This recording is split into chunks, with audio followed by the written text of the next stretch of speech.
Pessoal, depois de muita espera, vamos falar agora sobre nossa animação que a gente vai fazer, provavelmente. Em JS puro, a gente vai usar uma biblioteca. Tem como fazer em JavaScript puro? Tem.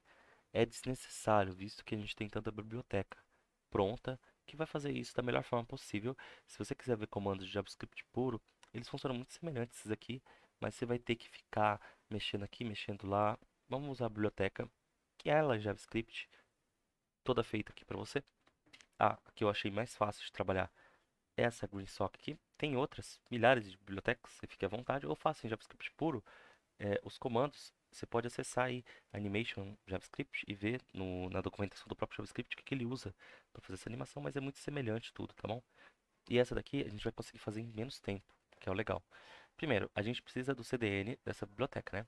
Do JSAP. Você vai lá no Google, pesquisa JSAP CDN, vai abrir essa página, tá? Vai descer só um pouquinho e a gente vai copiar aqui o script. Copiou esse script, vamos lá pro nosso código, né? Deixa eu abrir ele aqui.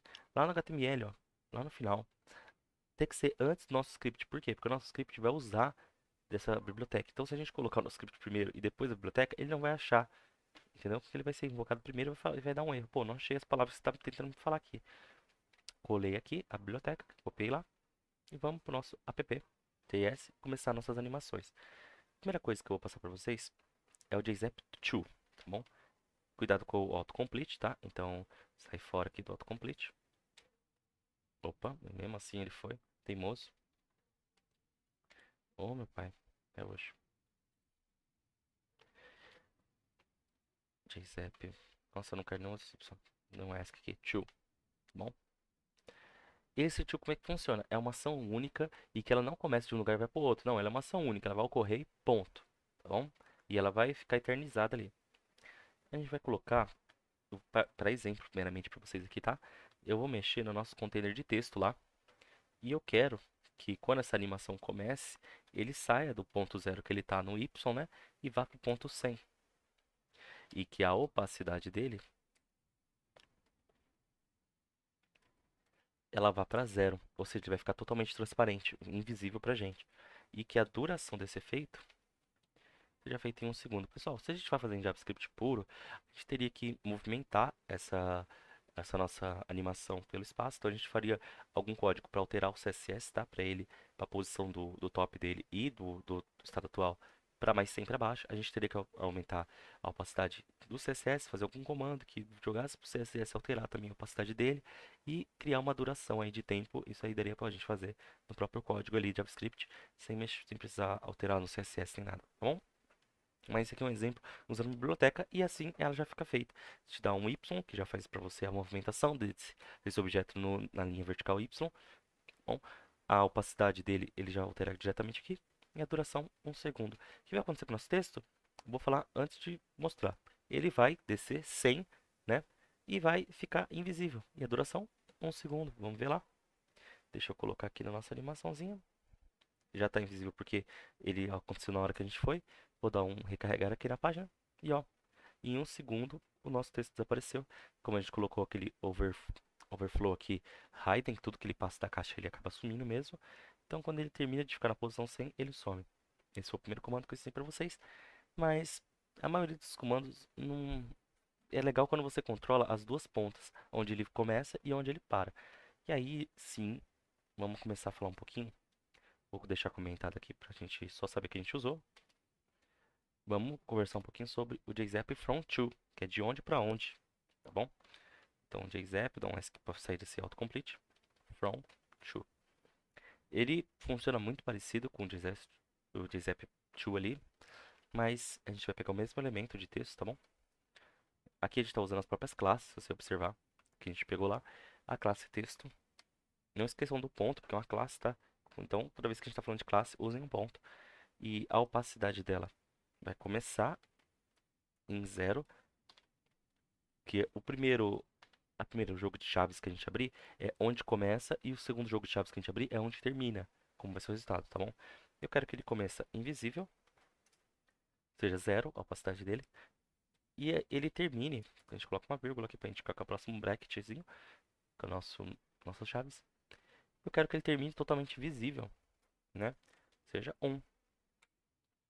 a opacidade vai de 0 a 1, tá bom, gente? Isso é bom observar, a gente tem que saber um pouquinho de CSS aí. E que a duração desse efeito, para ele ocorrer, essa opacidade 1, eu quero de 1 segundo. Vai dar aquele efeito fade, né? Que é quando a coisa não tá aparecendo, ela brilha na tela, tá bom? Então vamos abrir o nosso código aqui. Vamos dar um recarregar para você ver.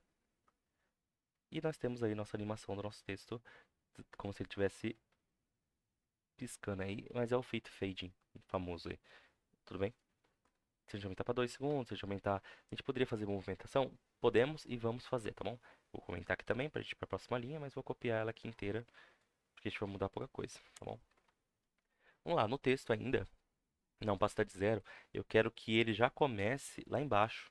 Quero que ele comece no Y100, certo?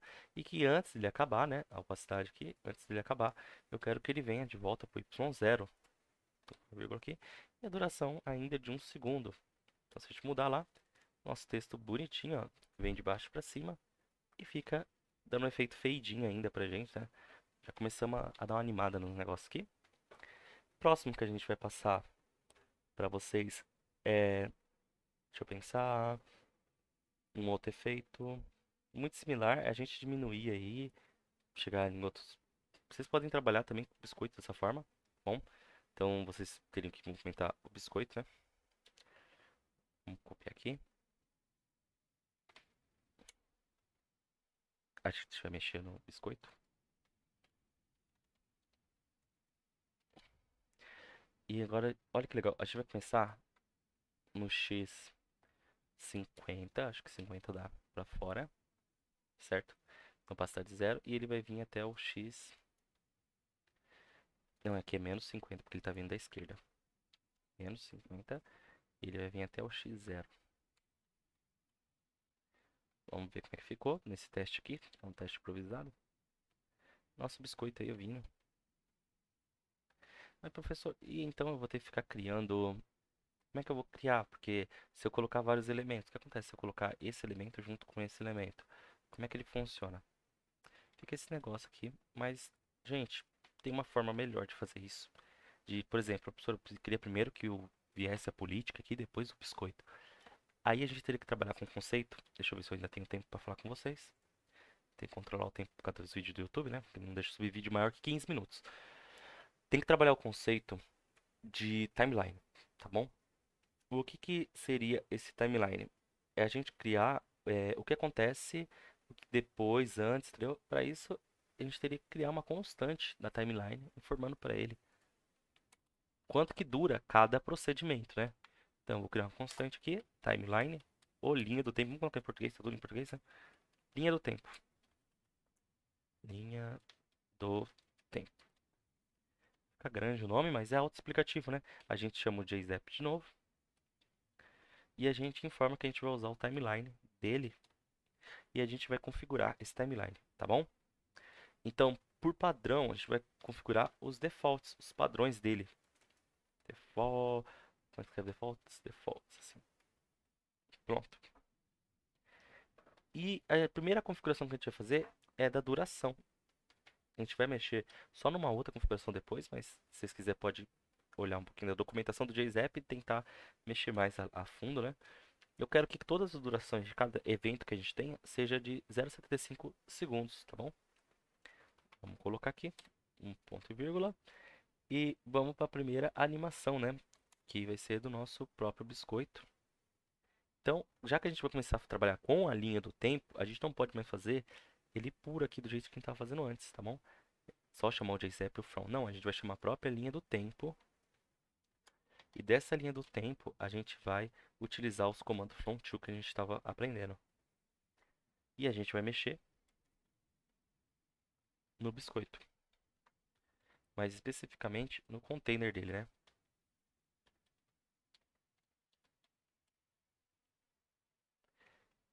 Tá, eu quero que nesse container, na nosso primeiro teste aqui, ele altere a escala.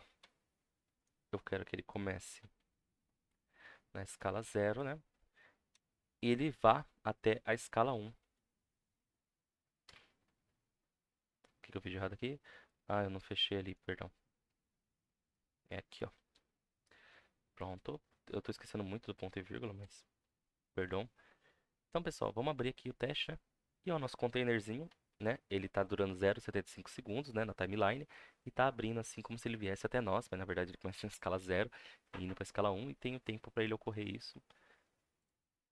Vamos voltar lá no nosso código. Cadê o nosso meu VS Code aqui? Tá.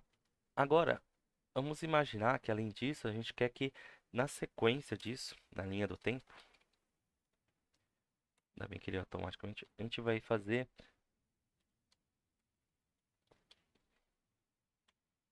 o nosso próprio biscoito aparecer. Ou seja, depois que ele pular na nossa tela, o nosso biscoito vai aparecer. Ele não vai estar visível no começo. E entra aquele conceito que eu falei para vocês, de que primeiro ele vai fazer o container aparecer, para depois outra ação acontecer, porque a gente está usando a linha do tempo. Tá? E as coisas acontecem na sequência.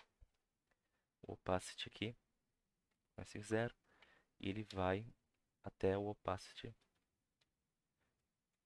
Essas configurações são todas se olhar nomes do CSS. Por isso que é importante a gente saber o CSS, tá bom? Então, primeiro ele vai aparecer aqui nosso da linha do tempo, nosso scale, né, para depois aparecer o nosso opacity do biscoito, tá? Próxima coisa que a gente vai fazer. Depois que ele fizer tudo isso, eu quero que apareça o biscoito, depois o biscoito se movimente. Ou seja, o biscoito vai aparecer, mas ele vai aparecer na esquerda e depois ele vai vir para a direita, tá bom? Então, vou aproveitar essa própria linha aqui, só vou modificar um pequeno negocinho aqui. Eu vou colocar que ele vem aparecendo da direita, né? Opa, opa, dois pontos, confuso. Pronto, foi. E que ele apareça depois aqui no ponto 0, tá bom? E aí, ó que legal, o biscoito vem depois que nosso pop-up sobe aí, tá? Outro efeito legal de se fazer é o de rotação. Para isso eu vou utilizar essa mesma linha, tá bom? Aí vocês podem ir comentando para ver o que cada um faz, mas nosso biscoito chegar girando. Que legal, isso é legal, né? Então eu vou dar um rotation aqui.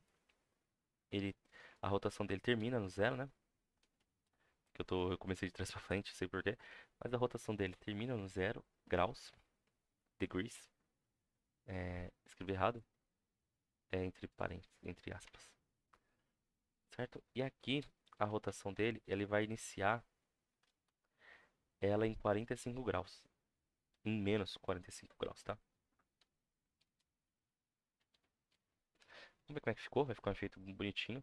Nosso biscoito chega girando aí, pronto.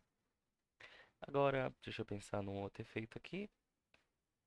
Ah, caso a gente queira que o texto também seja afetado, mas agora eu estou lidando com linha do tempo, professor. Como é que eu vou fazer para o texto ser afetado ao mesmo tempo que o biscoito? Aí a gente chama ainda a linha do tempo, né?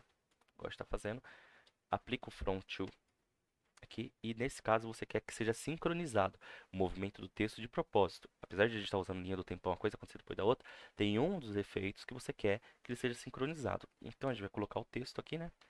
Que a gente quer mexer. A gente quer que ele faça o efeito contrário, como se ele tivesse de contra com biscoito, tá? Então o texto nosso vai começar a 30 depois do que ele deveria estar, né? E ele vai começar desaparecido, com opacidade 0. E eu quero que depois deste efeito, ele vá para o X na posição 0 e que a opacidade dele seja de 1. Normalmente, se eu fizer só isso, ele vai acontecer somente depois que aparecer. E não, eu quero que ele aconteça ao mesmo tempo, para dar esse efeito de como se os dois fossem trombar. Então eu vou colocar uma vírgula aqui e vamos usar a nossa primeira propriedade, que é o de sincronização, que essa é o nosso chevronzinho, né?